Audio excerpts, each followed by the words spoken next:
The Bank of England says it will not hesitate to hike interest rates after the pound hit its record low against the US dollar. The UK now facing what looks increasingly like a financial crisis. Every major economy is dealing with exactly these same issues. In terms of recession risk, where are we right now? More serious. Feels like the government are gambling on all our homes. You are seeing the highest level of repayments that we've seen since a period when the UK was about to face the biggest housing crash it ever faced before. That's the big concern. So is now a good time to buy a property? I have a degree in economics and all the hard work I did at university.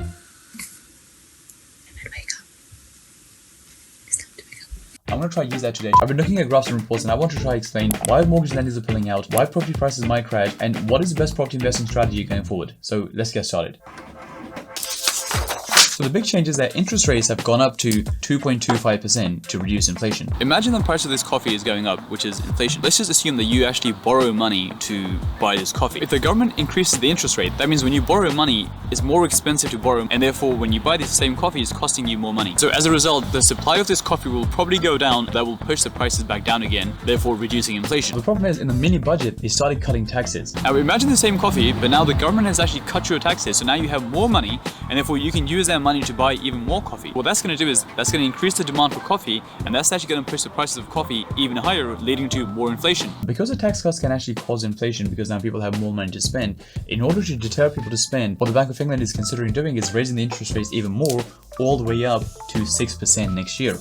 Because the mortgage lenders don't actually know what the interest rates are going to be next year, they've stopped giving out mortgages. Imagine you're the company who sells the coffee, and let's say hypothetically your customers can lock in the same price for the next 2 to 5 years. Let's say there's some volatility in the coffee bean market, and you have no idea how much it's going to cost you next year to produce this 1 cup of coffee, but you've already sold it for the next 2 to 5 years. Now, if the costs go up massively, then you just end up taking a huge hit because you've already sold it at that price. So to be on the safe side, what you're going to do is you're going to stop selling coffee whilst you work out what your costs are going to be in the near future. So the Bank of England sets a base rate, which is this, and this is a rate at which they lend money to the high street banks. The high street banks then increase that rate slightly, and that is the money that they lend to you in mortgages. Because the high street banks don't actually know what this rate is going to be next year, i.e. how much it's going to cost them to borrow money, they've started pulling out because they don't want to give someone a mortgage at a certain rate and then next year their costs have massively increased. So until they can work out what exactly is happening and what their costs are going to be next year, they've started pulling deals. This is the house which we're currently turning into 4 flats. Now, lenders pulling out doesn't necessarily mean that the house prices are going to crash, but this is the house which we're currently turning into 4 flats. We're finding it hard to get a mortgage because our broker is saying a lot of lenders have pulled out, and so the whole process is taking much longer than expected. So what could cause the prices to crash? This is what happens to people's mortgages if the rates keep going up. Imagine someone has a mortgage of £300,000 and at 2%, their monthly payments are £1,272. If that goes up to 6%, their monthly payments go up to £1,933, which is an increase of £661, which might be unaffordable for a lot of people, and then they might be forced to sell their property. At least you're a huge supply of properties on the market, and that could potentially cause prices to crash. But there is a flip side. The National Housing Federation did a study, and they found that in England they need to be building 340,000 new homes every single year until 2031 to meet its current demand.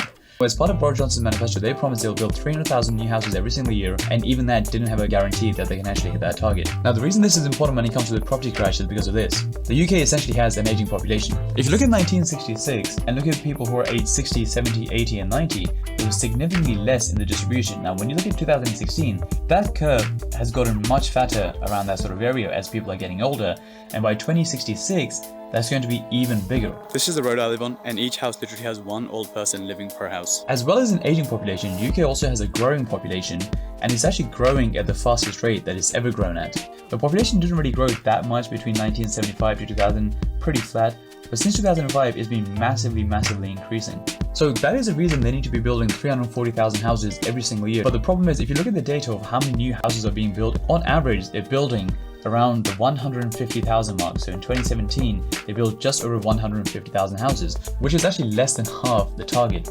So now, if interest rates do go up to 6%, obviously that's going to lead to a lot more properties on the market, which increases the supply. So it's very hard to say if prices do go down, how much they're going to go down by. But regardless of whatever happens, there's still a risk because no one really knows what's going to happen in the short term. So that leads to the question, should you still invest? And if so, how does your property investing strategy change? Whether prices go up and down, no one really knows, but one thing is certain. There's 4 flats in this building. Based on the 3.5 3.5% mortgage, each flat would have had a mortgage of £547 per month. Now, if that goes up to 6%, that mortgage goes up to £938 per month, which is a huge hit on the cash flow. Even if prices do come down, which means it's a good opportunity to buy a property cheaply, which you couldn't have bought before, over the long term, because the UK fundamentally has a huge demand for properties, the prices are still going to go back up at some stage. So the safest thing you can do is take a long-term view rather than a 6 to 12 month view where you're trying to buy and sell property very, very quickly. If you recognize that eventually the properties will go up, then the safest thing to do right now is to buy and hold property, which eventually will appreciate even if it does go down in the short term. And when you're holding this property, you don't want to rely too much on the cash flow, because in the short term, the cash flow most likely will take a hit, because if the rates do go up to 6%, then that's going to wipe out a lot of cash flow. So you want to make sure if you have a rental property,